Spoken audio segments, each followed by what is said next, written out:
I think this is probably the first time that I'm on stage and I have no words. I can't speak. I was here last year, October 24th or 26th. We were all here together crying just a few weeks after the beginning of the massacre of October 7th. I was here and I spoke to you about 2 volunteers of United Hatzalah who were kidnapped. One of them, Dolev Yehud, who ran out of his house in Kibbutz Nir Oz to save his next-door neighbors, the Bibat family, these beautiful children, if you remember, the red-headed children, his next-door neighbors. He went to save them. And we thought then, if you remember, I told you about, he was kidnapped then. That's what we thought. Unfortunately, 2 months ago, they found out that his body was with us the whole time here in Israel, with us in Israel. But they couldn't recognize it because it was burned to crisp by the terrorists. In the kibbutz, his body was found, but they never knew who he was. It took 7 months or 8 months to find out who he was. And we had a funeral that I will never forget in my life. Thousands and thousands of people came to pay respect for Dolev, who left 3 children. One of them was born after we thought he was taken hostage, after he was murdered.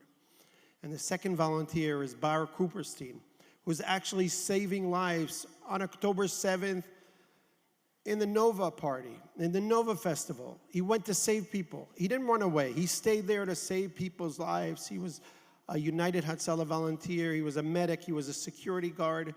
His father's a volunteer of United Hatzalah, Tal. His father is actually in a wheelchair, 100% paralyzed now because of a Hatzalah accident on a motorcycle, an Hatzalah ambucycle. When he went to save lives, and his son was kidnapped, 21 years old, and he's still a hostage. We don't know his situation. So tonight, I was asked by Matt, my good friend, to introduce 2 incredible people, 2 holy people, Orna and Ronen. Orna and Ronen have a child, Omer. Omer is their first child. They have 2 children, 2 sons. They live in Long Island, New York. And they were having Simchat Torah with Orna's parents, who are Holocaust survivors, in Long Island. And while they were having the Shabbat dinner, the Simchat Torah dinner, which we were all celebrating with our families, that's when they realized something bad is happening in Israel. It was very late at night here. And they tried contacting the son, who made Aliyah when he was 18 years old. He made Aliyah to Israel to be a soldier. And he was a commander in a tank unit. He was a commander, an officer. They couldn't reach him anymore. Unfortunately, we all know what happened to him. Their son, Omer, was kidnapped. I want to introduce you to a movie that you should all see. Who Omer is and why we're here tonight. We're all here in the RJC, the greatest convention in the world, talking about Israel, day and night. I don't think they had more than 1 minute that you weren't saying the word Israel in this convention.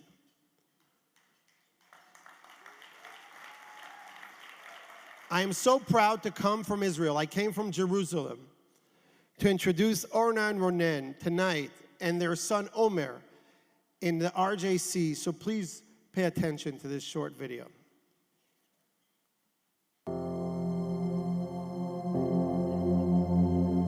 We had an opportunity to come to the United States, and little did we know that we're going to start a business. We're going to have our children born here. We embarked on our journey with our new family, which is the Schechter family. He was the captain of the soccer team, then he was the captain of the volleyball team, then a captain of the basketball team. He started off at the Mid-Island YJCC, then he went 2 years in Sprout Lake, then USY Wheels, then JNF Roots in Israel, and then he was a staff at Raman Nayak. He's a person that brings people together, and he does it out of the good of his heart.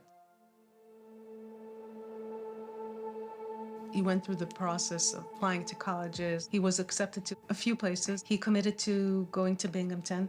We felt that it would be a good idea to take a gap year. And so he joined a program, it's called Mechina, for Israeli kids before they joined the army. Slowly started to build some internal conflict. Am I going back to university or am I drafting? And he made his decision. You don't draft an army mainly because of a culture. You volunteer because you believe it's the right thing to do, and that's what he believes. Every time he could, he called home, and he put a lot of effort into maintaining it. He was stationed with his team on the Gaza border. There was a lot of activity generated by the Hamas on the fence. They were throwing all kind of small bombs. They've been in the tanks working 18 hours a day. The night of October 6th, he calls and he speaks with Orna. Omer was fairly relaxed. He said that it had been quiet on the border. I'm checking my phone just before going to sleep. I'm starting to read reports on ground attack. So immediately I'm like texting Omer, Omer, what's going on? Talk to me. Are you okay? But we never got an answer. A few hours later, what I'm hearing from high command, most likely he was kidnapped by Hamas. That's the last we know about Omer. We don't know his condition. We don't know if he was hurt. No matter what your political opinion is, why is it so difficult to see that there's a humane crisis here? This is my child. He's an American citizen. He was born here. He grew up here. Bring Omer home. Bring all the hostages home now.